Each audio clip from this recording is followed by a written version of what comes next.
जी नमस्ते। मैं हूं गौरांग पंडा। पंडा एस्ट्रोलॉजी में आप लोगों का स्वागत करता हूं।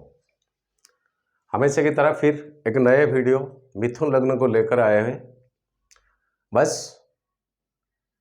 हर वीडियो तो डाल नहीं पाता हूं, हर महीने में सॉरी मांगना पड़ता है, क्या भी करें, कुछ मजबूरियां होता है।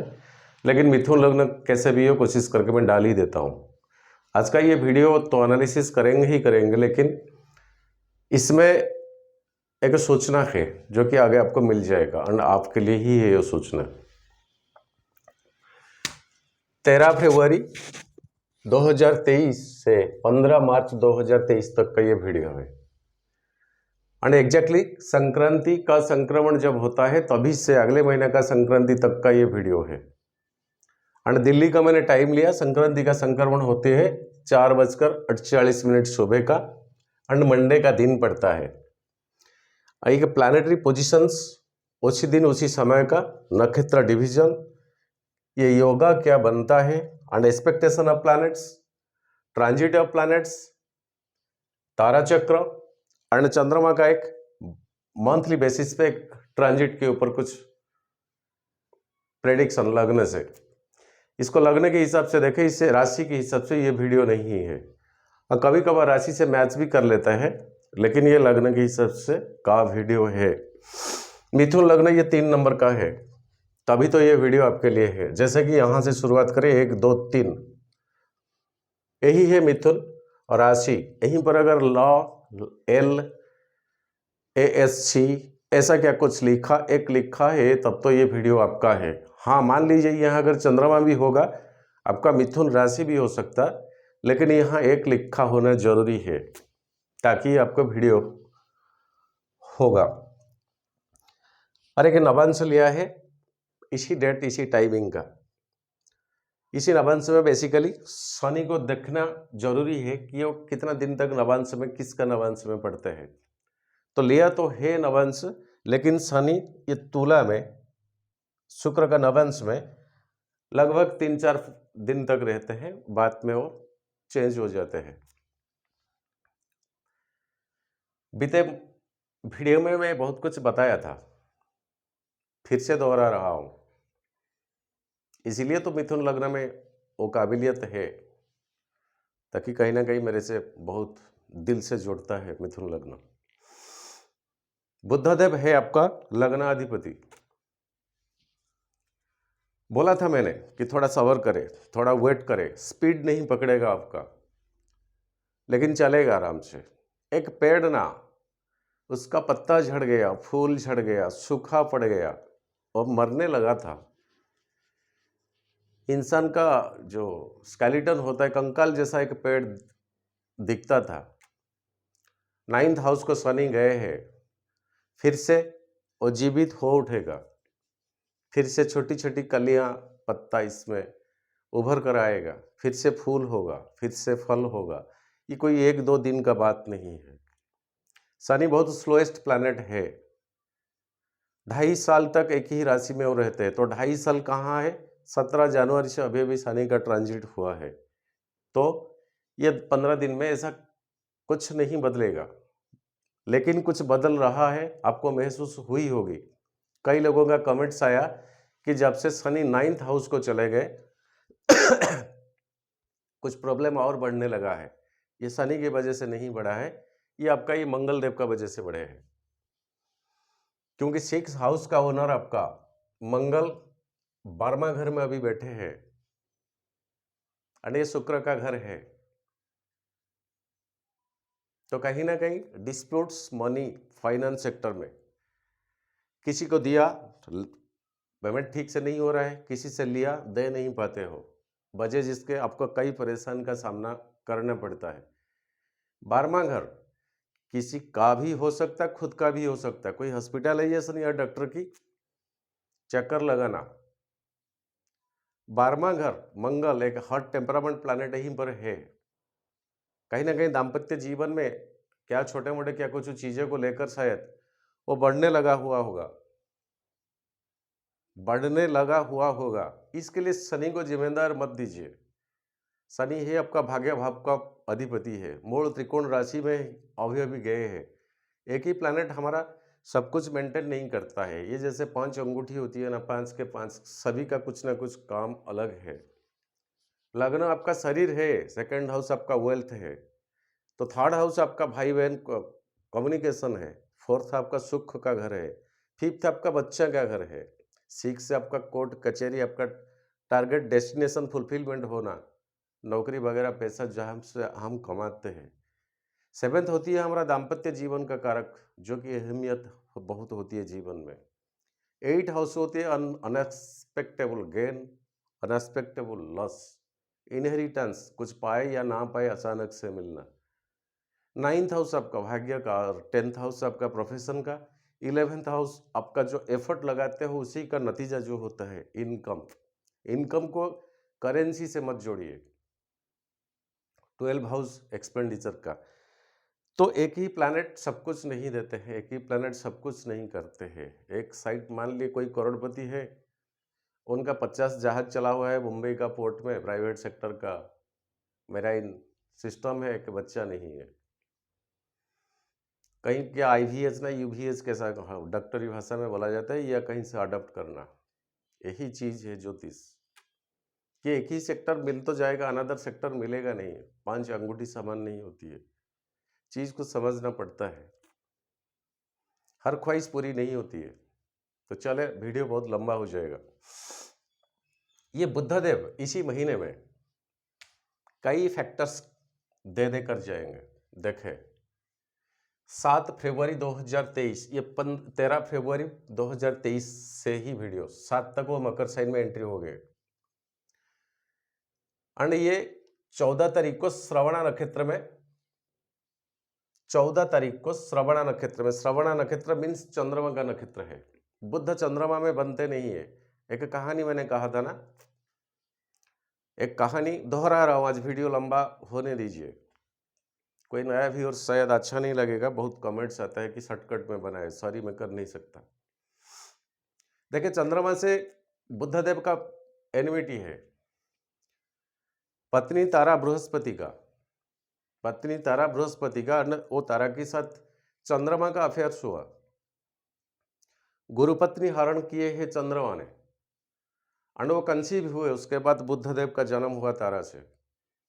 जब बुद्ध बड़े होने लगे ना, और मम्मी से पूछे, माँ से, कि मेरा पापा कौन है, वो कंफ्यूजन सा हो गए कि किसका नाम बताए। दोनों का नाम बताई, और दोनों के पास गए। बृहस्पति जी ने रेस्पॉन्स नहीं किए, सोशियली एक्सपेक्टेंस नहीं दिए। फिर चंद्रमा के पास गए कि आप तो मेरा पापा हो सकते हैं, in accordingly the opinion of my mother. ना, नहीं नहीं नहीं नहीं, ऐसा होता है, बनता है कभी कभार जोश में, जवानी में, मैं क्यों रेस्पॉन्स बनूंगा। तो सोशल रिकॉग्नाइजेशन चंद्रमा ने भी नहीं दिया, तभी से चंद्रमा से बुध का नहीं बनते हैं। ये मैं माइथोलॉजिकल पॉइंट आउट करता हूं। हिंदू पुराण के अनुसार बृहस्पति से बुद्ध का नहीं बनता है। तो चंद्रमा रोहिणी का नक्षत्र में बुद्धदेव फिर से, सॉरी, बुद्धदेव श्रवण नक्षत्र चंद्रमा की फिर से आएंगे। बुद्धदेव धनिष्ठा नक्षत्र, जो कि मंगल का होती है, 23 फरवरी 2023। फिर बुद्धदेव कुंभ साइन को ट्रांजिट करेंगे 27 फरवरी 2023 तक। कुंभ साइन आपका भाग्य भाव, यहीं तक मेरा कहने का इच्छा है, यही तक। ये जो 27 फरवरी 2023 तक आपका 8वां घर को ट्रांजिट कर रहा है। एस्ट्रोलॉजिकली गाइडेंस, ये एडवाइस आपको है कि क्या कुछ आप करने जा रहे हो, आगे आपका कोई डेस्टिनेशन का काम है, चाहे इसमें इन्वेस्टमेंट लगा रखे हो, एफर्ट लगा रखे हो, क्या भी कुछ हो, चीज़ें को सीक्रेसी रखें। जब तक नहीं हुआ, जब तक नहीं बना, तब तक किसी के आगे उसी चीज़ को कन्फेस मत करिए, नहीं तो प्रॉब्लम आपको आ जाएगा। आप में वो नेचर है, जब तक दिल में कुछ चीज़ें हैं ना, जब तक नहीं बताए तब तक आपको शांति सुख नहीं लगेगा। मिथुन लग्न का यही चीज़ है, तभी तो आप मार खा जाते हो। वो चाहे बंदा को जरूरी नहीं है सुनना, फिर भी बोलना आपको चाहिए, नहीं तो तब तक आपको सुकून नहीं मिलेगा। ये थोड़ा इसी टाइमिंग में कंट्रोल रखे। बुद्धदेव आपका जो लग्नाधिपति, बोले वाणी इंटेलेक्चुअल का जो एक्सप्रेस करना, वही चीज का कारक है। और 8वें घर में वो अपोजिशन, बुध का अपोजिशन प्लैनेट का नक्षत्र डिवीजन में जा रहे हैं। जब तक आपका टारगेट हासिल नहीं हुआ तब तक आपका सीक्रेसी मत बताइए। एक ही पॉइंट इसी महीने में बस आप रखें। हो जाने के बाद जितना चाहे उतना बताइए, no problem, you are permitted, मंजूर है। होने से पहले कुछ भी सीक्रेसी, ना दोस्तों से, ना घर से, ना बॉस से, ना कलीग से, ना कोई फीमेल फ्रेंड से, ना मेल फ्रेंड से, ना किसी से। कम से कम यही एक ही चीज इसी महीने में आप पालन करें बस। मिथुन लग्न, यही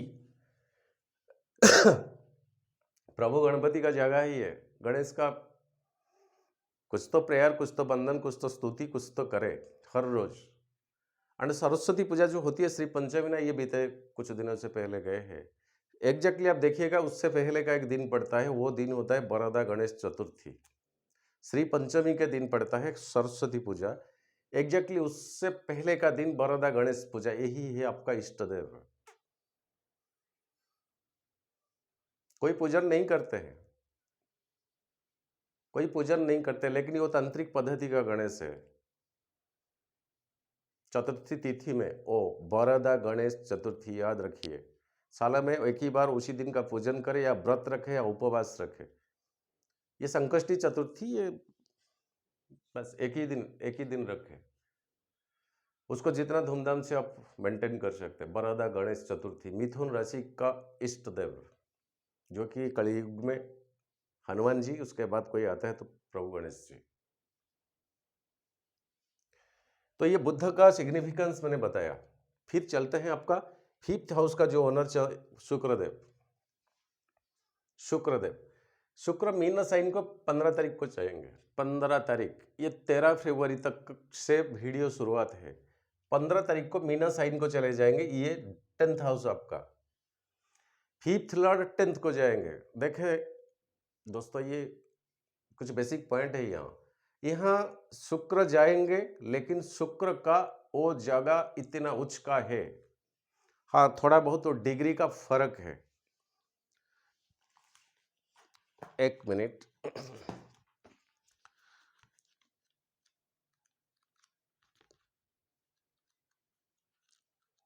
टाइम तो ले लेता हूँ, क्या करे यार।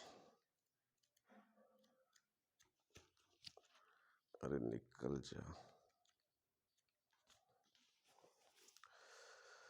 शुक्र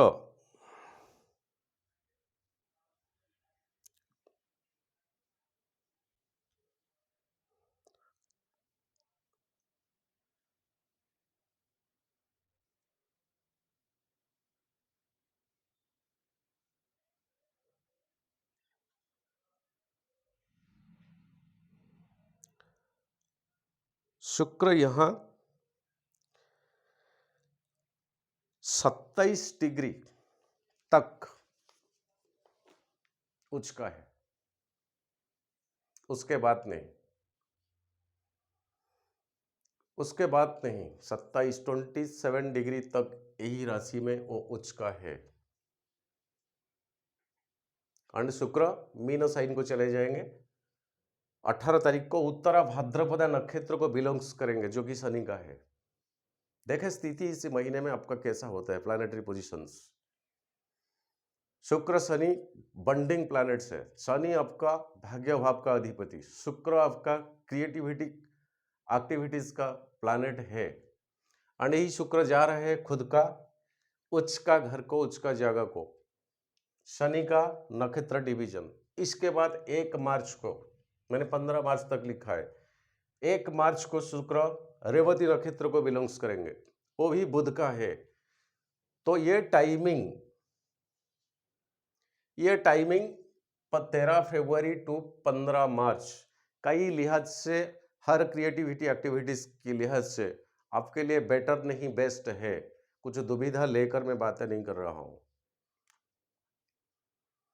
कुछ भी संदेह लेकर मैं बातें नहीं कर रहा हूं। बाकी रहा कहीं ना कहीं आपका मालेफिक प्लैनेट का महादशा नहीं चल रहा है, जैसे बृहस्पति का, जैसे आपका सेकंड हाउस चंद्रमा मारक का, जैसे आपका मंगल 12वां घर का ओनर, जैसे आपका मंगल 6ठा घर का ओनर उसी का, ये तीनों प्लैनेट का कहीं महादशा अंतरदशा या प्रत्यंतर दशा चल तो नहीं रहा है? ये एक बेसिक सवाल है। अगर चल रहा है, पॉजिटिव तो देंगे प्लैनेट से ही पर, लेकिन जितना आपको मिलने को है उतना से कम ले आएंगे। और ये जो प्लैनेटरी पोजीशंस, बाकी शनिदेव शतभिषा नक्षत्र 14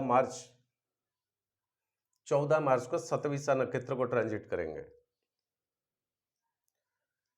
कुछ बकरी का पोजीशन है आगे, उसके अगले वीडियो में मैं दे दूंगा आपको।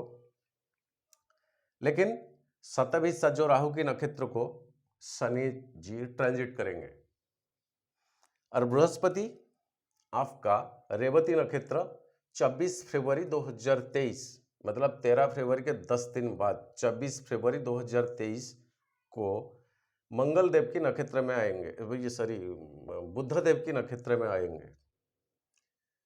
यहीं से बुध देव का नक्षत्र है, ये जो जोन मरकुरी, यहाँ से शुरुआत यहाँ से एंडिंग, वो जो 30 डिग्री बीच का होती है, 13 डिग्री बीच का। सो ये आपका पॉजिटिव प्लैनेट का ट्रांजिट, आपका नेगेटिव प्लैनेट का ट्रांजिट, एंड ये जो मंगल देव आपका मिथुन को आ जाएंगे 13 मार्च 2023, 13 फरवरी 13 मार्च, और एक महीना आपका ये 12वां घर में ट्रांजिट करेंगे मंगल देव। एंड ये मंगल आपका चंद्रमा के नक्षत्र में अभी की डेट में है। चंद्रमा है आपका सेकंड हाउस वेल्थ का कारक, मंगल है अभी 12वां घर में। पैसा आएगा, इसी लिहाज से पैसा खर्चा हो जाएगा। जो पैसा खर्चा होगा वो अनवांटिंग, इच्छा की बाहर, मन नहीं है। तो हर प्लैनेट का एक एक सेक्टर होता है, एक एक दिशा होती है। कौन देने वाला है तो कोई भी लेने वाला है। सारे के सारे प्लैनेट कोई देता है तो बाकी के बाकी चुप बैठ जाएंगे, ऐसा भी नहीं है। समझने को कोशिश करें ज्योतिष को। लंग पीरियड तक जो चपेट में आप लोग आ गए थे, जो शनि का 8वां घर का ट्रांजिट, कम से कम आपको रिलैक्सेशन, एक रिहैबिलिटेशन जिससे कहा जाता है, एक सेफ जोन की ओर आपका आने लगा है या आ गया, क्या बोलो पता नहीं, लेकिन उसका शुरुआत ऑलरेडी हो चुका है। शनि का नेचर वो स्लो है, वो स्लो ही चलेगा। फिर उसका वो 9th हाउस में 2.5 साल, बकरी ये सब मिला जुला के नियर अबाउट वो 3 साल तक भी कवरेज कर लेंगे। बाकी सूर्यदेव 9th हाउस में है अभी। ये हर दिन 1-1 डिग्री को ट्रांजिट करते हैं, एक राशि में हर दिन 1-1 डिग्री को ट्रांजिट करते हैं। तो संक्रांति से अगले महीने का संक्रांति, जैसे कि 13 फरवरी को सूर्यदेव आपका 9th हाउस को एंट्री किए, वो 1-1 डिग्री 30 डिग्री कवर करेंगे, तब तो आपका 10th को जाएंगे। यही चीज को जरा समझ लीजिए। मान लीजिए बताता हूं कहाँ गया,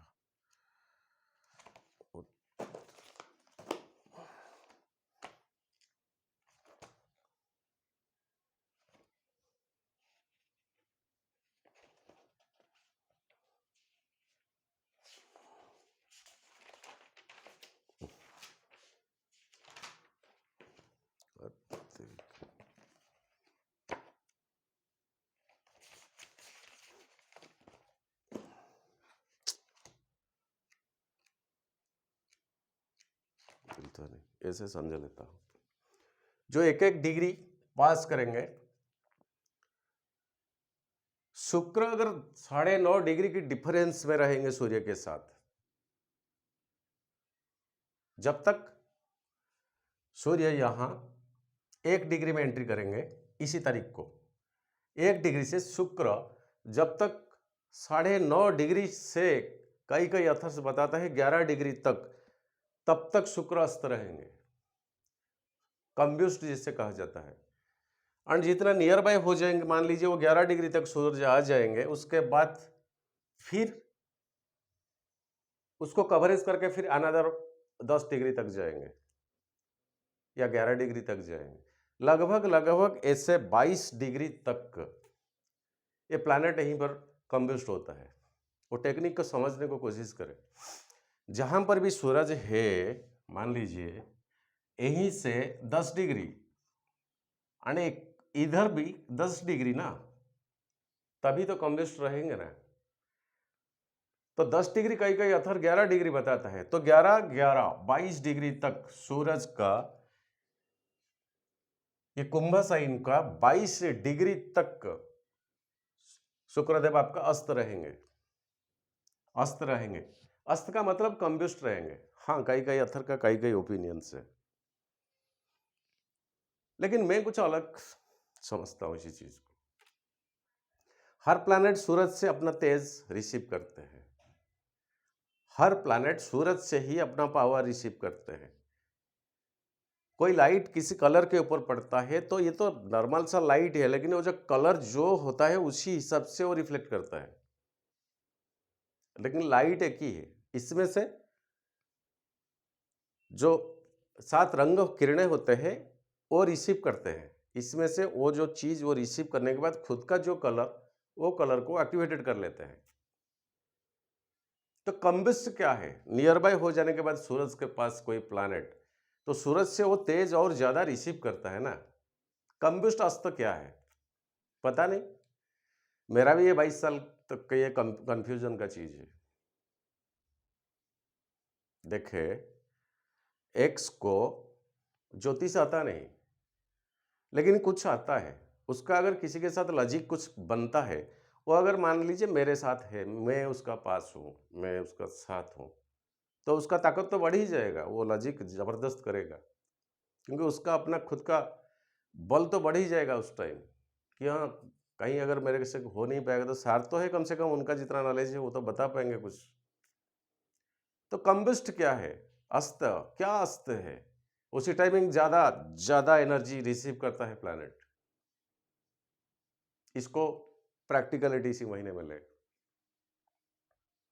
देखते हैं। शुक्र आपका कंबिस्ट होने से नुकसान होता है या प्लस होता है, लिख के कमेंट सेक्शन में देना। और मेरा कहने का मतलब आपको प्लस ही देगा।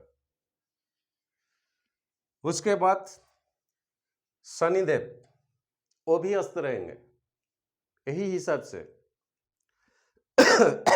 शनिदेव इधर से 10 अद्धा, इधर से 10 अद्धा, तो 20 डिग्री तक सूरज जब तक नहीं गए तब तक ये दो प्लैनेट आपका कंबिस्ट रहेंगे।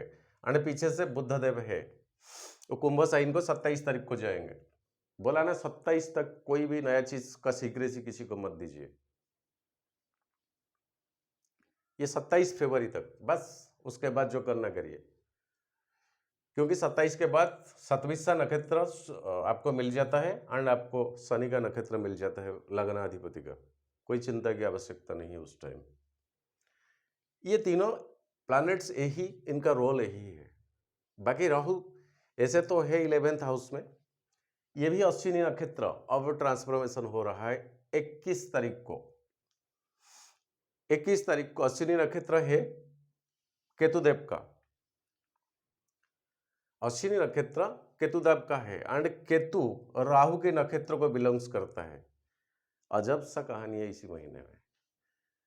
राहु केतु का नक्षत्र को आ रहा है, केतु राहु का नक्षत्र को आ रहा है। और आपका 5th हाउस में केतु है और राहु देव का 5th हाउस को 7वां दृष्टि है। और एक छोटी सी एडवाइस आपके लिए, महाभारत को चलते हैं। कुछ पुत्र मोह में सब कुछ जानते हुए भी धृतराष्ट्र चुप रह गए थे। मर्यादा को क्रॉस कर लिए थे सिर्फ पुत्र मोह में। भरी सभा में आपको बहुत ज़्यादा पता है मैं क्या बोलूँ, बात वहाँ तक चला गया, सभी के सामने इस तरह का हरकतें तक वो कौरव आ गए थे, फिर भी वो पुत्र मोह में चुप हुए थे, इसलिए उनको देखना पड़ा। बिना आंखें होते हुए भी इनको महसूस करना पड़ा। बेटों का जब डेथ हो जाता है, कहीं ना कहीं महाभारत में धृतराष्ट्र को ज्यादा जिम्मेदार दिया जाता है, रेस्पॉन्सिबिलिटी। चले छोड़े, मेरा कहना का मतलब 5th हाउस में केतु है और राहु के नक्षत्र में है, राहु का 7वां दृष्टि में है। बच्चों के ऊपर ध्यान रखें, उनका हर एक्टिविटीज के ऊपर। कहीं ना कहीं किसी एक्टिविटीज के वजह से आप अगर चुप भी रहे, वो चुप्पी आपको इन फ्यूचर भारी भी पड़ सकता। हर एक्टिविटीज को केयरफुली देखें। ये एक पॉइंट है। ये ट्रांजिट, नक्षत्र डिविजन्स, ये डेट, ये टाइमिंग में जो बच्चा पैदा ही हुआ या बच्ची पैदा ही होगी, तो इसको मिलता है एक गजकेसरी योग, जबरदस्त पॉजिटिव योग है वो। एक हंस योग, ये पंचमहापुरुष योग में से एक है, लेकिन एक सकटा योग, एक दरिद्र योग, एक केमद्रुम योग, 3 योग मिलता है। मैंने कई वीडियो में केमद्रुम के ऊपर विस्तार पूर्वक बताया कि वो कैसे अटैक करता है इंसान का दिमाग को। सकटा योग को मैंने कई वीडियो में डिस्क्राइब किया कि जिंदगी का ग्राफ को कैसे ऊपर नीचे, नीचे ऊपर, ऊपर नीचे, नीचे ऊपर करता है। कंस्टेंटनेस नहीं है लाइफ में, सेटिस्फेक्शन नहीं है, आत्मसंतुष्टि नहीं है सकटा योग। और यहीं पे एक दरिद्र योग बनता है। दरिद्र योग 11th हाउस अगर कभी 6ठा, 8वां और 12वां घर को ऑक्युपाइड करे तब तो ये योग बनता है। दरिद्र योग होता क्या है, पैसा इसी लिहाज से आएगा और आने से पहले एक बजट बन जाएगा, जैसे आएगा ऐसे ही चले जाएगा। दरिद्र योग ज्योतिष में ऐसा नहीं है वो घर बार सुनना होकर जाकर कहीं मांगेगा क्या, कुछ ऐसा नहीं है, वो नहीं है। लेकिन एक्सपेंडिचर कंट्रोल नहीं हो पाएगा, या जब आएगा उससे पहले कुछ ना कुछ बजट बन जाएगा ताकि वो जिस रास्ते में आए ऐसे ही चले जाएगा। ये टाइमिंग ऐसा है। अब देखें, अगर इसी टाइमिंग में कोई बच्चा या बच्ची का जन्म आपको मिला तो आप एनालिसिस करें उसी हॉरोस्कोप को। चलते हैं तारा चक्र को। तारा चक्र आपका क्या कहते हैं, ये जो टाइमिंग देखें, मंगल 12वां घर में है और शनि मंगल की नक्षत्र में है तो 9th घर में है। यहीं पर शनिदेव आपका भाग्य भाव का अधिपति भी मंगल के घर में है। 12वां घर में मंगल है और शनि केतु से एक्सपेक्टेशन करता है। ऑफकोर्स बड़ी बात, मंगल यहीं पे किसी से एक्सपेक्टेशन नहीं करता, इसके ऊपर दृष्टि किसी का नहीं है, किसी का दृष्टि नहीं है, ये फ्री है टोटल। और यहाँ पर भी मंगल देव अनकंफर्टेबल जोन में ही, ये शुक्र का घर है। चाहे मंगल कितना भी ताकतवर हो, ये घर भी इनके लिए कंफर्टेबल घर नहीं है। दृष्टि किसी का नहीं पड़ता है, ना किसी का एक्सपेक्टेशन है इनके ऊपर, लेकिन वो 12वां घर में है। उसका नेचर तो वही एग्रेसिव, क्रुएलिटी, डेयरनेस, ब्लड का कारक है। सो ये 12वां घर शुक्र का, बाइक जरा कसस पे चलाए, ड्राइविंग ठीक ढंग से करे। कई वीडियो में मैंने बताया और कई वीडियो में आप लोगों ने रेस्पॉन्स भी दिए। छोटा हो बड़ा हो, कहीं ना कहीं चोट लगे ही, एक्सीडेंट छोटा मोटा हुए हैं, यही कारकत्व में आते हैं। सॉरी। एंड ये टाइमिंग में आपका ये जो प्लैनेटरी पोजीशंस है एंड बुध का जो ट्रांजिट मैंने बताया, अगर आपका तीनों नक्षत्र ज्येष्ठा, रेवती एंड अश्लेषा इसी तीनों नक्षत्र में जन्म हुआ है, ये जो टाइमिंग मैंने बताया, जैसे कि बुधदेव आपका कुंभ साइन के जाने तक 27 तक, ये 13 से 27 तक, अगर आपका जन्म बुध की तीनों नक्षत्र में हुआ है, ज्येष्ठा, रेवती, अश्लेषा, तो आपके लिए ठीक नहीं है। कसस रहे पूरा, बदनामी, ब्लेम, अननेसेसरी रिस्पॉन्सिबिलिटी, फालतू का बातें, जो फर्स्ट वीडियो में मैंने शुरुआत किया। चंद्रमा की तीनों नक्षत्र में अगर आपका जन्म हुआ है, श्रवण, रोहिणी, हस्ता, तो भी ये आपके लिए ठीक नहीं। किस लिहाज से? परिवार की लिहाज से, पैसा की लिहाज से, आपका कुटुंब, आपका फ्रेंड सर्कल, ये सब के लिहाज से अगर आपका चंद्रमा के 3 नक्षत्र में जन्म हुआ तो ये टाइमिंग आपके लिए अच्छा नहीं है। बातें कम कर दीजिए, कम से कम करें इस टाइमिंग में, तब कुछ नहीं होगा। हाँ, ये आपका नेचर की थोड़ा ऑपोजिट में जाता है। बोल देते हैं यार, आप अनजाने में बहुत कुछ बोल देते हैं, सच्ची में आपका मन में रखना नहीं चाहते हो। सामने वाला विश्वासी है, अविश्वासी है, वो क्या करे, इसी महीने में आपको ये सब मानना पड़ेगा। बाकी के बाकी मंगल देव 12वां घर में है, फिर भी आपके लिए मित्र तारा में पड़ते हैं। अति मित्र तारा में राहु भी आते हैं, संपत्ति तारा में शनि आते हैं और क्षमा तारा में केतु आते हैं। केतु क्षमा तारा मतलब बच्चों के ऊपर जरा आपका कंसंट्रेशन ठीक से रखें।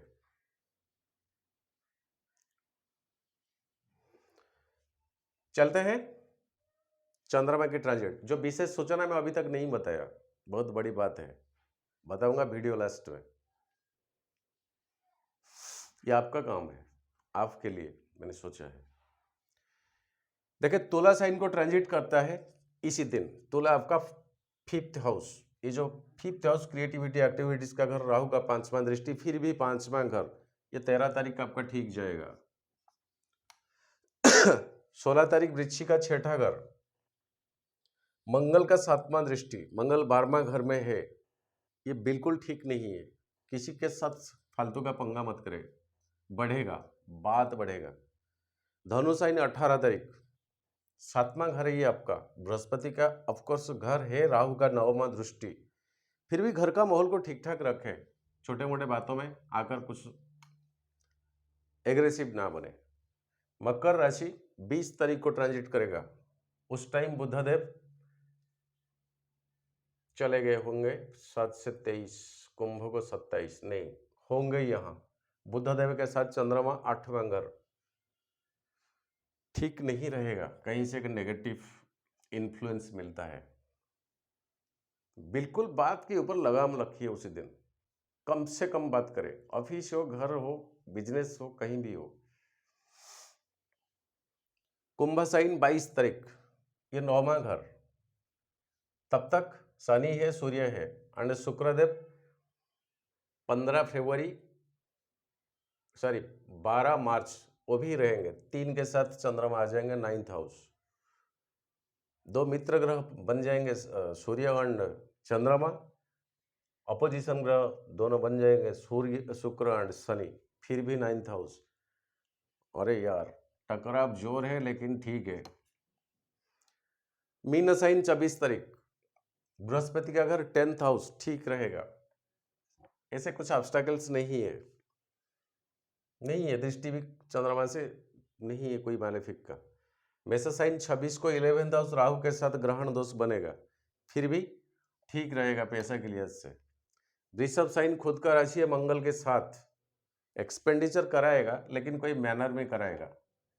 मिथुन साइन मार्च 3 तारीख, लग्न, हमेशा लग्न में चंद्रमा श्री चंद्र कहलाता है, नो प्रॉब्लम, ठीक चलेगा। कर्क साइन 5 तारीख, 2nd हाउस,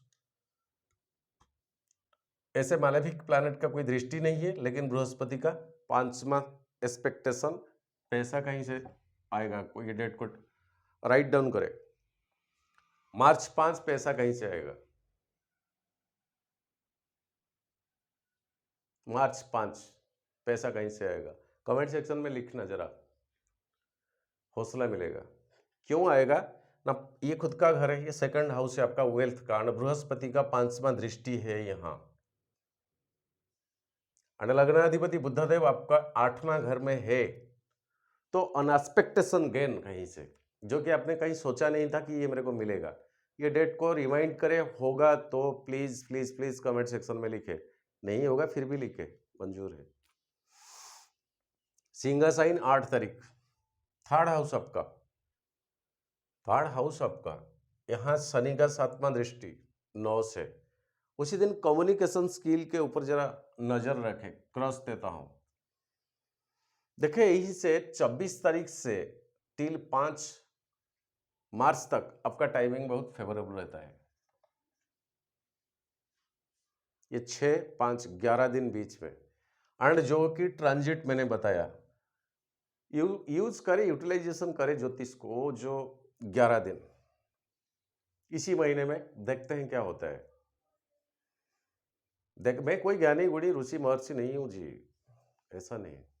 क्या कुछ पढ़ के बस अपना दिमाग को लगाता हूँ, इम्प्लीमेंट करता हूँ कि ये प्लानट किस तरह का रिजल्ट कर सकता, टर्म एंड कंडीशन रख लेता हूँ। कहीं आपका बृहस्पति महादशा नहीं है, चंद्रमा महादशा नहीं है, मंगल का नहीं है या सूर्य का नहीं है, तो ये जन्मपत्री से पता चलेगा आपको, आप खुद देखें। कन्या साइन 10 मार्च को, यह है 4th हाउस, बृहस्पति कट 7वां दृष्टि तो है, बृहस्पति का 7वां दृष्टि है, और ये बृहस्पति शनि का नक्षत्र में है 10th हाउस। इसका फुल फोकस 4था घर को।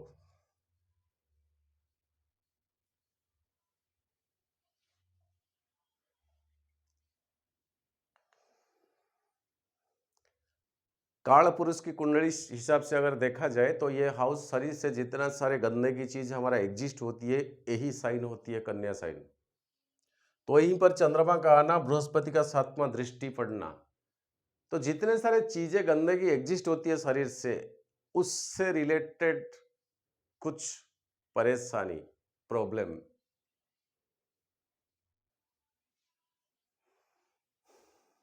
कन्या साइन क्रॉस देता हूं, ठीक भी देता हूं, लेकिन उभर के आप आ जाएंगे।